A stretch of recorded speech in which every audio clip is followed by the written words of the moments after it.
எண்ணெய் கத்திரிக்காய் காரக்குழம்பு எப்படி செய்யலாம் பார்க்கலாங்க. ஒரு மிக்ஸி ஜாரில் ஒரு பூண்டு, 3 வெங்காயம், மீடியம் சைஸ் வெங்காயம், தக்காளி வந்து ஒரு 5 தக்காளி, மஞ்சத்தூள் 1/2 ஸ்பூனு, வெறும் மிளகாத்தூள் வந்து 1 ஸ்பூனு, குழம்பு மிளகாத்தூள் வந்து ஒரு 4 ஸ்பூன் சேர்த்துக்கிட்டேன்.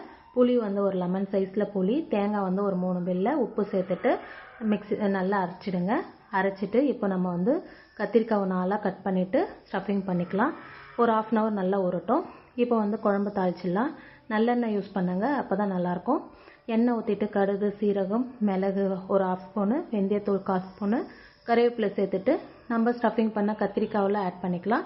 கத்திரிக்காய் நல்லா வந்து எண்ணெயிலே வதங்கணும். வதங்கிட்ட பிறகு நம்ம மீதி இருக்கிற மசாலாவும் ஆட் பண்ணிக்கலாம்.